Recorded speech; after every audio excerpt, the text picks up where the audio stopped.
Hi everyone, welcome to Ask an Armourer. My name is Kia and today I'm going to be showing you the first part of my process for if I just want to do a general maintenance checkup on an Epee or if something's been just left on my armory bench and I'm not quite certain what's going on with it because no information was left.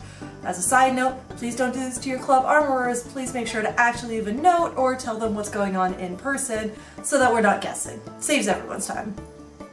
In this video, I'm going to be focusing on just a physical or visual investigation.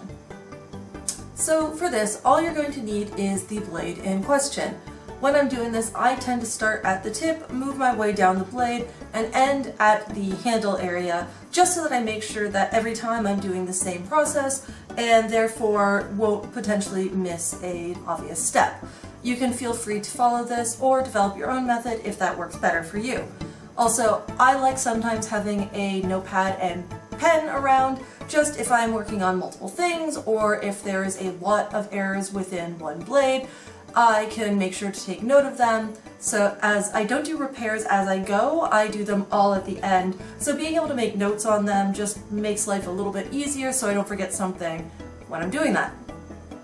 So the first thing to look for is make sure that the blade is actually in one piece. If it is snapped anywhere, it is pretty much impossible to fix other than to just replace it with a new blade. Make sure that you don't just throw out the pieces though, make sure that you salvage any tip parts, handle, connector, etc. before you do so you can use them later on. So the first thing to do is we're going to start at the very end and make sure that there actually is a button still in the tip. It's not super common, but sometimes the tip can break or both screws could fall out, etc. And it could be that we just don't have a tip there. If that's the case, you'll want to make a note that you'll need a replacement tip before you start any repairs. Moving on from that, if you do have the tip still, I am going to try to depress it. And you're really going to want to pay attention to how it feels at this point. Does it feel sticky or gritty? Does it feel like it's resisting you in any way beyond just what the weight spring should feel like? Basically, if the tip feels like there's anything except nice smooth movement, there's probably some buildup of dirt and gunk in there that you'll need to take care of. It could also be the case that the barrel has actually gotten a little bit crushed through being stepped on or a particularly hard hit and is actually putting pressure on the tip, in which case the barrel itself would either need to be reamed out or reshaped. After that, we go ahead and we can look at both screws. First off, for Epee, critically important that both of them are there, and also you're just going to want to make sure that both of them are sitting properly, they haven't gotten put in at an angle, as well as making sure that they're both still in good shape and not starting to get stripped or anything. If this is the case, you can pull out some of your extras to replace them when we're doing repairs.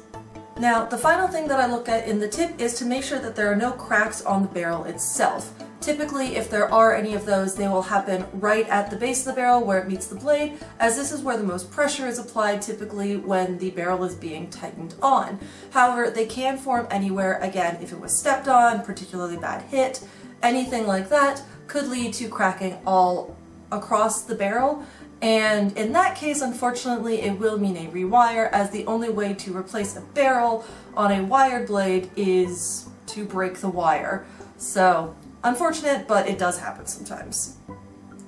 Once I have satisfied myself with looking at the tip and either thought that nothing really looks wrong, or if I figured out what is wrong there, I turn my attention to the wires. Now you're going to want to make sure that you have really good lighting for this one, as we're going to be taking a really close look at the wires all the way along the blade. And what you're looking for is anywhere that the insulation might have been disturbed or the wire broken for any reason. Sometimes it's really obvious, like the wire is literally in two pieces and just the ends are sticking up at you.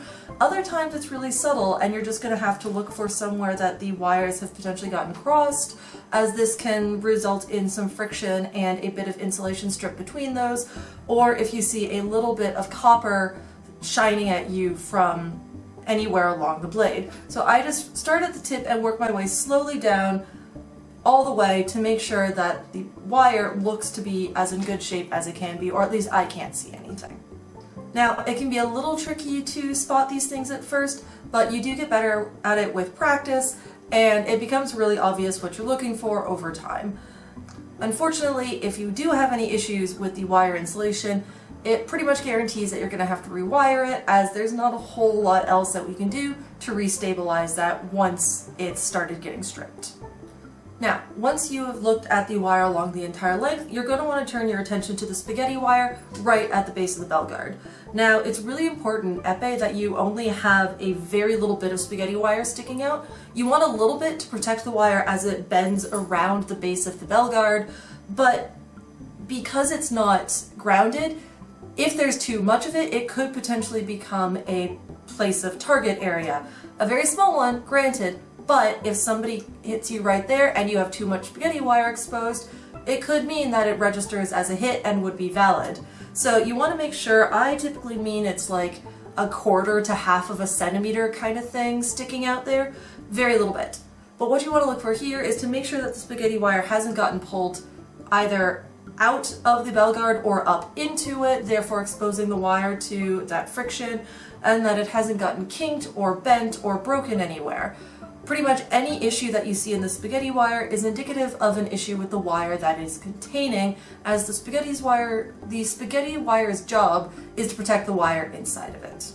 Now we're going to flip it around, and it's time to actually look inside of the guard. So first thing you're going to want to do is to bend up the pad to take a look again at the rest of the spaghetti wire, and just sort of give a gentle tug on both of them. If there's any stretching, this probably means that the wire inside of it is broken. Again, the spaghetti wire is rubberized, so it is actually stretchy, versus the copper wire inside that is not.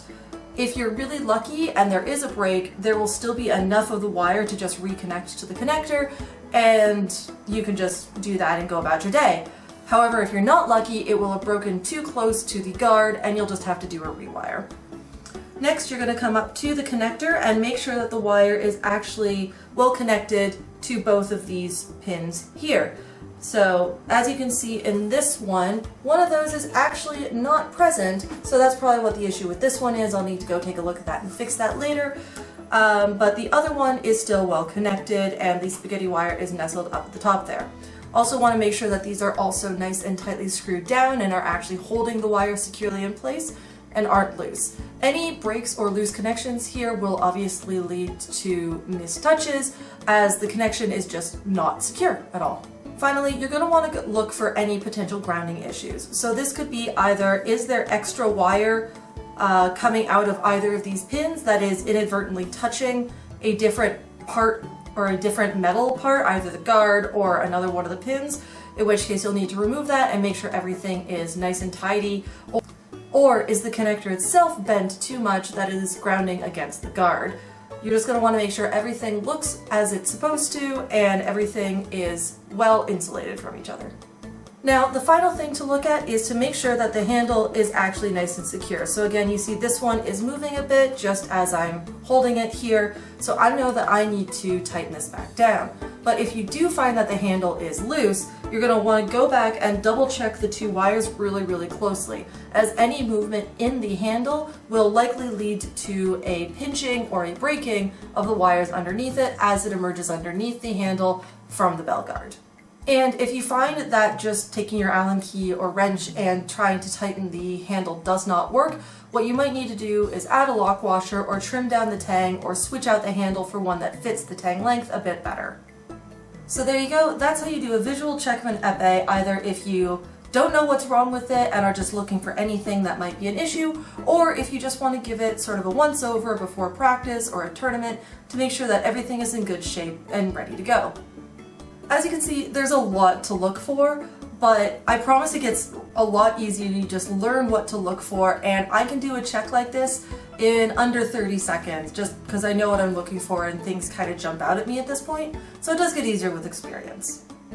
And with all of the information that you gather here, you'll have a really good start on knowing how to fix your blade, or at least what areas to continue looking at to diagnose the root cause of any issue. So thanks for watching, everyone. I hope you found this video helpful. If you did, please be sure to like and subscribe, and as always, if you have any questions, comments, or other topics you'd like me to cover, let me know down below. See you in the next one. Bye.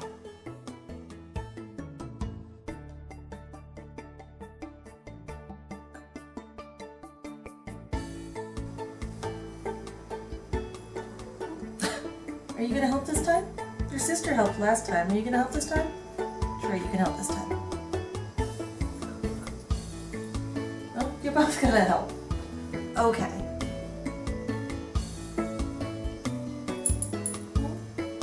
Are you helping? Are you helping?